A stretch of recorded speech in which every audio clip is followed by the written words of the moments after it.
I am Brittany, 27 years old. Since birth, I've been treated as the black sheep by my family.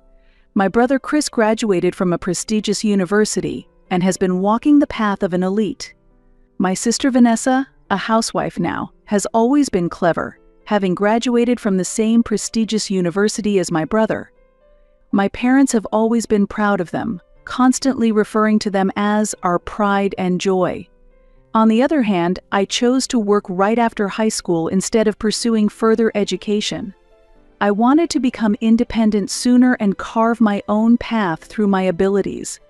However, my family dismissed this choice, continuously looking down on me as a dropout because I didn't go to college. This was their ultimate proof that I was the failure of the family. From a young age, I have received different treatment compared to Chris and Vanessa. Every time my siblings achieved something, my parents would praise them extravagantly. If Chris won a math contest, the entire family would go out for a celebratory dinner, and if Vanessa was listed among the top students at her university, my mother would proudly call all our relatives. But when I won a prize at an art contest, my mother's reaction was, "Anyone could get that, right?" Despite this, I continued to strive for my family's approval. My grades were not bad, but since they were not as outstanding as my siblings, whatever I did was just considered mediocre. Even when I was praised by my teacher at a piano recital, I was told, "It's not like you're going to music school, so it doesn't matter."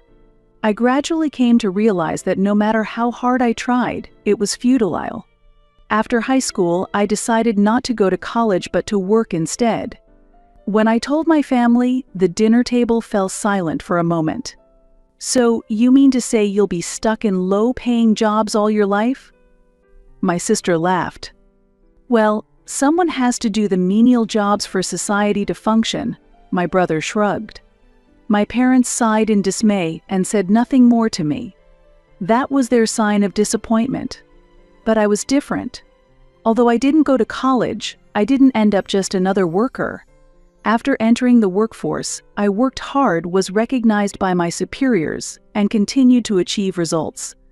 Now, at 27, I have succeeded as an executive in a company and earn a high income. But I haven't told my family any of this. They wouldn't listen to me anyway. One day, I received an invitation to Christmas dinner from my mother. It's an annual family gathering, but I had been skipping it for years, citing work. This year, tempted by my mother's insistence, "Show your face," for once I decided to attend, harboring a faint hope that perhaps our relationship might improve. On the day of the dinner, when I entered the private room of the upscale restaurant, my entire family was already there. Chris, his wife Michelle, and their sons Aaron and Wesley were present. So were Vanessa, her husband Thomas, and their 3 daughters, Mia, Nicole, and Tess. My parents were happily watching their grandchildren, engaging in lively conversation. "You finally made it, Brittany," Vanessa smiled. I felt a bit relieved. Maybe they would welcome me normally this time. That sweet thought crossed my mind. But in the next moment, Chris laughed. "We're short of chairs. What about Brittany's seat?" Then my mother coldly stated, "Since you're just a high school graduate, you should sit on the floor." Everyone in the family laughed, even Chris's children snickered at me. "You're joking, right?" I asked, disbelief in my eyes. But my mother's expression didn't change as she said, "It's nostalgic, isn't it? Sitting on the floor like when you were a child. Back then, as a child, I was often pushed aside after my siblings, and if there were no seats, I was forced to sit on the floor. But I thought it was okay because I was just a kid. But now it's different. I'm a 27-year-old adult. Even my nieces and nephews have proper seats, so why am I the only one being forced to sit on the floor?" "Brittany, since you're just a high school graduate, be humble," Chris laughed. "Yes, people at the bottom of society are different from us." Vanessa sipped her wine. The entire family was laughing at me. At that moment, I realized they would never see me as an equal. No matter what I did or how hard I tried, I would always be the failure in this family. Anger welled up inside me. With frustration and humiliation shaking my body, I still managed to suppress my emotions and quietly headed towards the door. "What's wrong? Did you get upset?" Chris sneered sarcastically. "How selfish. You should just sit quietly," Vanessa added. "Let's start the meal." My mother spoke as if nothing had happened. I didn't say anything. I just looked around at them. Then, I said just one sentence. "Sorry for disturbing you all." With that, I left the private room. I could hear the family stirring behind me. "Wait, Brittany." My mother's voice followed me, but I didn't look back. At that moment, I decided I was done with this family. I would no longer give a part of my life to people who look down on me and ridicule me. They would probably realize what they had lost, but not anytime soon. As I left the restaurant, I felt the cold winter air and took a deep breath. Anger and frustration swirled inside me, yet curiously, no tears came. Crying over it seemed foolish now. My family had always looked down on me, mocked me, and trampled on my efforts. It had been that way since childhood. There was no reason to engage with them any longer. My smartphone vibrated. Without checking, I knew it was messages from my family. Sure enough, names like Chris, Vanessa, and my mother appeared on the notification screen. From my mother: "After all the trouble of inviting you, aren't you being rude?" Chris said, "Grow up, Brittany. It was just a joke, right?" Vanessa commented, "Are you satisfied with ruining a family gathering? You're too selfish." I sighed and deleted those messages unread. Their words could no longer reach my heart. They had always thought of me as a failure. They must have thought I was just a high school graduate, stuck in low-wage jobs, desperately working. But the reality was different. I now hold a position and earn an income that anyone would envy. Right after high school, I started working as an apprentice in an administrative role at a small company. I had no special skills, but lacking academic credentials, I had to work harder than anyone. I arrived earlier and left later than anyone else each day. I took on tasks no one else wanted and thought thoroughly about how to correct any mistakes I made. My attitude was noticed by my supervisor then, who is now president of my company, Mr. Patrick Brown. He valued real ability and effort over academic background. "Brittany, you work hard. Unlike the others, you have grit," he told me 2 years after I joined. I was thrilled. For the first time, I felt that someone recognized my efforts. Later, Patrick started his own company from scratch. Now, he's well known in the industry for growing his business into a renowned enterprise. When I heard he was starting his own company, I decided without hesitation to follow him. I wanted to grow further using what I had learned under him. Under his leadership, where skills are valued over academic degrees, I knew I could test my own abilities. So I worked even harder. I learned about management, gained marketing knowledge, and began to contribute to the company's growth. Patrick did not overlook my efforts and promoted me to increasingly important positions. At 23, I became the leader of the sales department. I dramatically increased the company's revenue and earned the trust of our clients. At 26, I was promoted to an executive role. Now at 27, I am part of the management team. My income is more than my family could imagine. Ironically, I have been financially supporting my brother's children's education. My parents and his family probably never deeply considered where that money came from, just assuming it was only natural for the family. However, in reality, it was my earnings they looked down upon that allowed their children to attend good schools. I scrolled through my smartphone and opened a folder. It was filled with screenshots of insulting messages from my family over the years. Too arrogant for a high school grad, bottom of society, useless, each word now far removed from my current reality. I couldn't just cut ties, I decided to take legal action. I planned to present these past insults and emotional abuse as evidence and claim damages for mental anguish. I also decided to immediately stop supporting my brother's children's education. I sent one final message to my family. Please do not contact me anymore. I do not consider you my family. Then, I turned off my smartphone. I was no longer their failure. I had made it here on my own strength. Now it was their turn to pay for insulting me. A few days had passed since that humiliating Christmas dinner. Since that incident, I had completely ignored any attempts by my family to contact me. My smartphone continued to display unread messages and missed calls from my mother, brother, and sister. I no longer felt the need to listen to their words. However, I wasn't planning to simply ignore my family and leave it at that. They had looked down upon and ridiculed me, and I was determined to make them pay a price for their actions. I quietly, yet assuredly, began preparing to corner them. Firstly, I initiated the process of cutting off the educational financial support I had been providing for Chris's children. Originally, I had been partially funding the tuition for Chris's eldest son, Aaron, and his younger brother, Wesley. Chris, a graduate of a prestigious university and employed at a major corporation, had a tendency to live beyond his means due to his pretentious nature. He had purchased a house in an upscale neighborhood, drove foreign cars, and wore designer brands.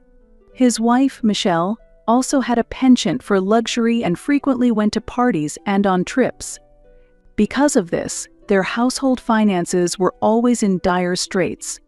The tuition fees for their children, who attended a private prestigious school, were especially a significant burden, costing tens of thousands of dollars annually. Chris and his wife naturally sought financial help from my parents. However, my parents were also struggling with their retirement funds and found it difficult to continue their support. That's when my mother came to me and said, "Brittany, you're also a part of this family, so please help out a little." She expected me to shoulder the tuition fees for my nephews as if it were the most natural thing. "You're single and don't have children, so you must have some money to spare," she said without a hint of malice, as if it were my duty to sacrifice my life for the family. At that time, I might have still had some residual feelings for my family. Although I was angry at my brother and his wife's attitude, their children were innocent. I decided to help with the tuition to ensure they received a good education. However, that was a mistake. Chris came to view my assistance as something he was entitled to. What was even more troublesome was Vanessa. Once she found out that I was helping with Chris's children's tuition fees, she demanded, "You should also help my children in the same way. It's unfair if you're only helping Chris's kids." Her attitude, taking my goodwill for granted, filled me with anger and emptiness. They hardly ever said, "Thank you." Instead, I had even received remarks like, "For a high school grad, you're surprisingly well off," laced with sarcasm. Without my help, Chris's children wouldn't have been able to attend their current schools, but they never bothered to acknowledge that. Then, on that Christmas night, I was ridiculed by the entire family. Despite my financial contributions, they laughed and said, "A high school grad should sit on the floor." At that moment, I decided to withdraw all my support. I immediately contacted my lawyer. "I want to stop supporting my brother and sister's children's tuition fees immediately. Is there any problem with that?" The lawyer seemed a bit surprised but responded quickly, "As long as there's no written agreement, you are free to stop the support." Upon hearing this, I formally stopped paying the tuition fees. At the same time, I sent an email to Chris and Vanessa. "I have been supporting the tuition fees until now, but I will cease all support going forward. Please do not ask me for any financial support in the future." Minutes after sending the email, I received a call from Chris, which I ignored. Then, a message from Vanessa arrived. "What do you mean you won't pay the tuition anymore? Are you joking? Isn't it natural for family members to help each other out? Don't you feel sorry for the children?" I sighed and turned off my smartphone screen. Next, I began compiling evidence of my family's past behavior. This included insulting messages from my brother and sister, as well as recordings of the emotional abuse spoken by my mother at family gatherings. In fact, since high school, I had been secretly recording their behavior, thinking it might be useful someday. Every time they hurled contemptuous or insulting words at me, I suppressed my frustration and collected them as evidence. Now, the time had come for those recordings to have meaning. I organized all the evidence and submitted it to my lawyer. After carefully reviewing the materials, the lawyer said quietly, "Brittany, you have sufficient evidence for a defamation and emotional distress claim. If you wish to take legal action, we have everything we need." I nodded. "Please proceed." I was done being insulted and exploited by my family. I was ready to make them face the consequences of their actions. A few days later, formal notices were sent to my brother, sister, and parents. This was the true beginning of my revenge. The formal notice sent through the lawyer arrived at my family's homes exactly 2 weeks after the Christmas dinner. The contents were clear. The first was on immediate cessation of tuition support for my nephews and nieces. The second was on claims for defamation and emotional distress due to past insults and emotional abuse. The last one was a demand that they cease all contact with me going forward. As soon as this notice reached my family, my smartphone began ringing intensely with calls from Chris, Vanessa, my mother, my father, and even Michelle and Thomas. However, I ignored them all. I had already been in contact with a lawyer and arranged for all future interactions to be handled through my legal representative. A few days later, I received a surprising report from my lawyer. "Brittany, your brother Chris has hired a lawyer and is planning to object to the cessation of your support." I couldn't help but laugh. What exactly is he objecting to? I never signed a contract. I was merely assisting out of kindness. Exactly. Legally, you are under no obligation to continue the assistance. However, he is claiming that cutting off the support suddenly is unjust and could ruin his children's future. I sighed in disbelief. Did Chris think it was my duty to pay for his children's schooling? Why should I have to support his household to this extent? I am neither his wife nor his children's parents. Moreover, I owe them nothing. On the contrary, these are the people who have looked down upon me, mocked me, and insulted me. I told my lawyer firmly. Of course, I have no intention of making any concessions. Understood. I will send a formal response rejecting his claims. Subsequently, chaos seemed to spread among the family. First, Chris's household began to crumble. Without my financial support, he could no longer afford the tuition fees for Aaron and Wesley. He had always pretended to be more affluent than he was, even going into debt to maintain a luxurious lifestyle. The moment my support ended, his facade collapsed. Michelle panicked and blamed Chris. "What are we going to do? We can't live like this." She was only concerned about continuing her lavish lifestyle. If they couldn't afford the children's tuition fees, they shouldn't force them to attend a private school. Yet, she refused to accept that. Eventually, their marital conflicts became incessant, and I heard that Michelle had taken the children and gone back to her parents' house. Chris was left alone, struggling to pay for his children's education.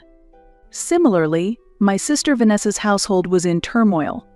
Although she had always lived with the pride of being a highly educated, successful person, in reality, she was a housewife, and it was her husband, Thomas, who supported the family financially. Thomas was a calm and rational man. He had never insulted me, but he also never defended me at family gatherings. However, after I took legal action against the family, Thomas changed his attitude. If Brittany is serious about taking legal action, it must mean she was treated terribly, right? He confronted Vanessa after seeing the evidence and the numerous insulting messages I had submitted. Initially, Vanessa claimed it was just a joke and that I was overly paranoid, but Thomas became stern after reviewing the proof. "You've been mocking your sister to this extent? I never thought you were such a person." Thomas took the children and left home for a while. Despite Vanessa's desperate attempts to mend things, their marriage cooled significantly. And as for my parents, they both sent me messages of apology. "Brittany, we're sorry. It was wrong of us to treat you that way. We're family. Let's stop fighting. Please forgive everyone." I scoffed at these messages. They're apologizing now. When I needed help from the family, they always ignored me. They belittled my efforts and continued to deny my worth. And now, at the moment I decided to abandon them, they say, "We're family?" I didn't respond. I simply told my lawyer, no action needed. Thus, the family fell apart. I didn't even bother to imagine how they felt, because it was no longer my concern. They were merely reaping the consequences of their actions. I was looking out the office window. Beyond the urban skyline, the setting sun cast a beautiful orange glow. It had been a while since I had the time to enjoy this view. I had been so engrossed in my work that I rarely took moments like this for myself. But now I am different. Freed from the shackles of my family, I had gained the freedom to live my own life. Ultimately, Chris's household collapsed completely without my support. Unable to make tuition payments, his children had to leave the prestigious schools. Aaron transferred to a public high school, and Wesley went to a local school. Chris's performance at work also declined, and he no longer had the means to keep up appearances. Accustomed to luxury, Michelle could not endure the lowered standard of living and eventually filed for divorce. Chris once looked down on me as the bottom of society. But what about him now? He had lost social standing and his family had disintegrated, becoming the low-income person he once despised. The irony. Vanessa also fell from grace. She was a person full of pride. She cherished her titles as highly educated, elite, and elegant housewife, looking down on those she deemed beneath her. But her husband Thomas, having seen the evidence I provided, had completely lost patience with her. Saying, "I cannot let such a person raise my children," Thomas decided to divorce Vanessa. Vanessa tried to contact him numerous times, but it was too late. And her life, too, changed drastically. Having depended on her husband, she lacked the ability to be independent. Unable to maintain her lavish lifestyle, she reluctantly started looking for part-time work. I heard that Vanessa, who once flaunted her elite status, started working as a cashier at a supermarket. I felt an indescribable emotion hearing this. Surely she must remember the times she looked down on me as she stood behind that register. And then my parents. They had favored my brother and sister over the years, continuously overlooking my existence. As a result, they had now lost their reliable children. Through the lawsuit, I formally requested my family to never contact me again. My parents received the notice through my lawyer and sent me multiple messages. "Brittany, don't abandon your mom and dad. Let's put the past behind us. We're family, after all. Let's start over." However, I deleted these messages unread. Had they ever treated me as family?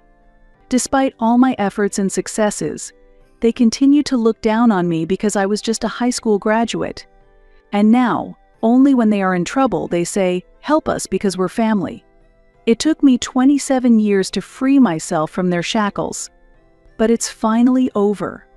Afterward, I started a new life. I only associated with people who valued me, dedicating myself to work alongside colleagues I truly respected. Around me were people who judged me not by academic credentials, but by my effort and character. One day, President Brown said to me, "Brittany, you have truly grown. Education doesn't matter, you got here on your own merit." I smiled slightly and responded, "Thank you." For 27 years, I wanted my family's recognition. But that's no longer necessary. Now, I am living a life I can be proud of more than anyone else. Months later, on a whim, I visited a restaurant. It was the upscale restaurant where I had been insulted by my family that Christmas night. Instead of a private room, I chose an open seat by the window and sipped wine alone. The restaurant was as lively as that night, but my feelings were completely different.